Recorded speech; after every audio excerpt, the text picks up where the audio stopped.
In March of 2010, my daughter Jennifer and I went to Indianapolis for an evaluation for a kidney pancreas transplant, which she needed. Her father gave her her first kidney, the immunosuppressants were mismanaged, and within 6 months she started rejecting.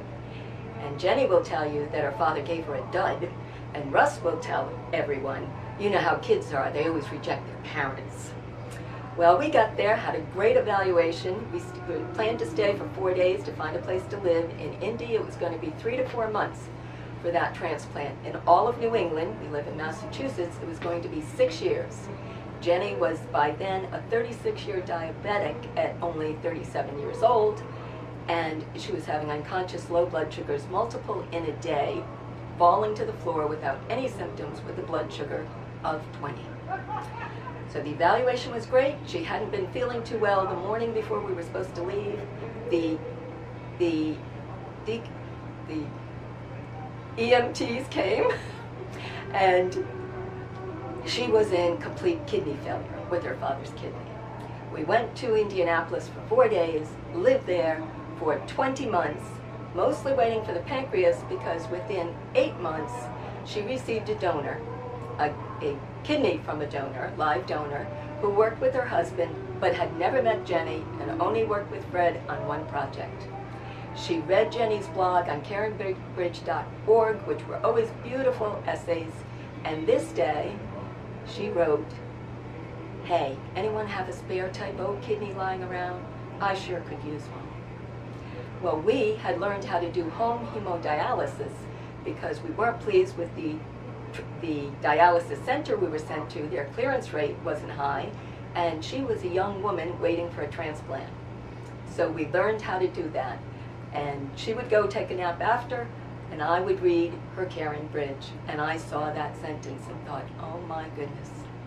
Well, the young woman at work, CVS Corporate in Woonsocket, Rhode Island, read that sentence, told us when we finally met her, she felt heat from above her head. It went right through her body. She stood up and out loud said, "I am her match. I'm giving her a kidney." She went to Fred's desk. "Fred, I'm your wife's match. Who do I call?" And he said, "You got tested and didn't tell me?" And she said, "No, I'm here because you need to give me a number." And he said, "April, she's had too many blood transfusions. We've had 10 people try to match. She's a difficult match." She slammed her hand on his desk and said, "Fred Hoffer, I am your wife's match. Give me a number." She got the number for Indianapolis Medical Center. They sent her to Rhode Island Hospital. She got tested. And we heard nothing, of course. So we only had the story, which for us was a beautiful story. We didn't have hope it would work because Jenny was a difficult match. We arrived in Indy in March of 2010. April had that epiphany in May, and in September, after no word, we get a call from the transplant center to coordinate Jenny's kidney transplant. She said, "You know I'm getting a kidney pancreas." And they said, the woman said, "Your live donor, April Cox from Rhode Island." And so April Cox came with her husband. We sent them tickets and I got them a hotel. When we met her, she told us that story, and she also told us that when she went home that first day, she told her husband, Steve, and he wasn't too pleased. He was concerned about work and the kids, 4 kids that they had.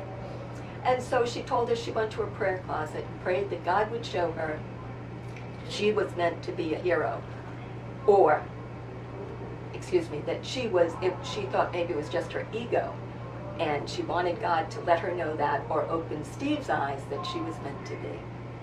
The third day she came home, he took her in his arms and said, "You have my 100% support." When they came for the evaluation, the pre-op, it seems Jenny had built up antibodies, and she would need 3 weeks of plasmapheresis to scrub those antibodies. So Jenny's surgeon said to April, "I want you to understand, Jenny will have a much greater chance of rejecting your kidney." And April again slammed her hand on that table, leaned over and said, "I don't know what you're talking about. I already gave that kidney away. I'm waiting for this guy to take it out." And so April went home, and 3 weeks later came back in the hospital, 2.5 days, went back to the hotel, came on a Tuesday, left the following Tuesday, and was back at work in 5 weeks. And Jenny has now, this March 20th, will be celebrating 8 years with April's kidney. And in the meantime, we had to wait a lot longer, but also in Indy, Jenny got her pancreas, and that will be 7 years, August 30th. So we have been blessed, and we've been blessed by both live donors, my husband and April, and certainly by the incredible donor family who lost their daughter so mine could live. Please consider organ donation. As I've been here in Salt Lake City for the Transplant Games, I've spoken to so many donor families, and the mothers who hug me are so relieved to see someone like Jenny and know that they lost their child, but that was going to happen. It did happen. And in overcoming their grief at the moment and intellectually and spiritually making a decision to donate organs that couldn't go to heaven anyway. Thank you.